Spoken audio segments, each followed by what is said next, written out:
defense right now? Oh, there is none. You know, you give up 42 points in the quarter. I mean, we got off to a great start. You know, I love the beginning of the game. I think we built a 15-point lead. And give the Spurs credit, man. They just turned it up a notch, and we never matched that. They shot 64% in that second quarter. They made 5 threes. Doug McDermott looked like an All-NBA player. Keldon Johnson, those two guys carried the way.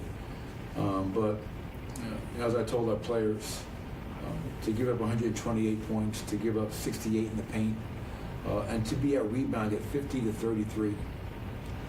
That last stat kind of is a microcosm of our lack of aggression, lack of fight, lack of physicality the whole night. So embarrassing loss, not because it's the Spurs. I'm not saying it that way. I'm saying embarrassing because of the defensive effort we put forth.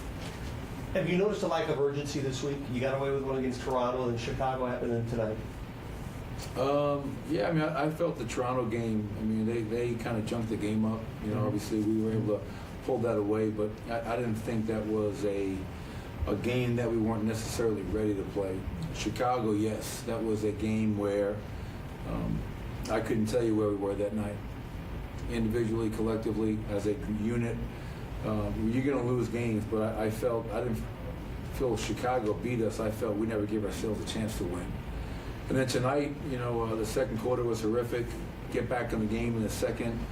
But just every quarter, every timeout, every huddle, begging for defense.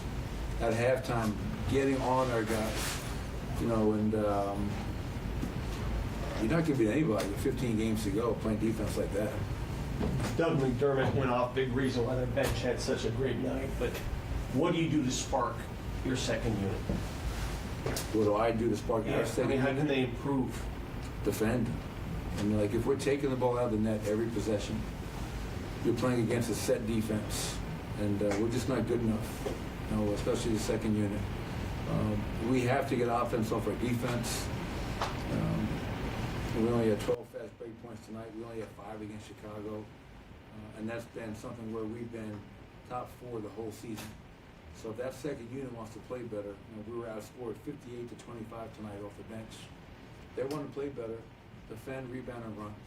Get out in the open court, attack before they're set, attack the mismatch, whatever it may be. But you know, we go home for one home game, then we go on a road trip out east. And the challenge is to get ready for Brooklyn, coming into our building on Sunday afternoon.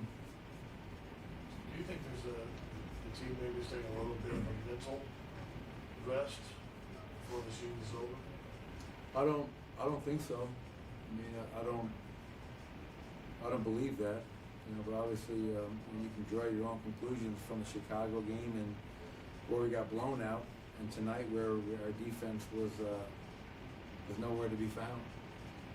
So now we have 15 games to go, and as I told our players at halftime, we can talk all we want about being a top 10 defense. We can talk all we want about trying to be the #1 seed in the Western Conference. Talk is cheap. Go out there and do it. You know, let your actions show how serious you are about that.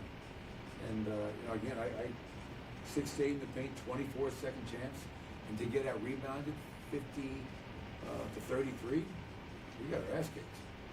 One more? Were you surprised Michael got tossed? No, to be honest. You know, they gave him the first tech for the taunt on the dunk, and even though I think, you know, I would argue, what is Michael supposed to do in that situation when a guy runs over and gets in his face? You know, just knowing how the league operates, I was not completely surprised that Michael was ejected in that situation. I think it was the right call to eject Collins. If you're going to throw Michael out, you got to throw him out. And that's what the referees did. Thank you, Coach. Appreciate it. You guys can just come in the line. Okay, thank you.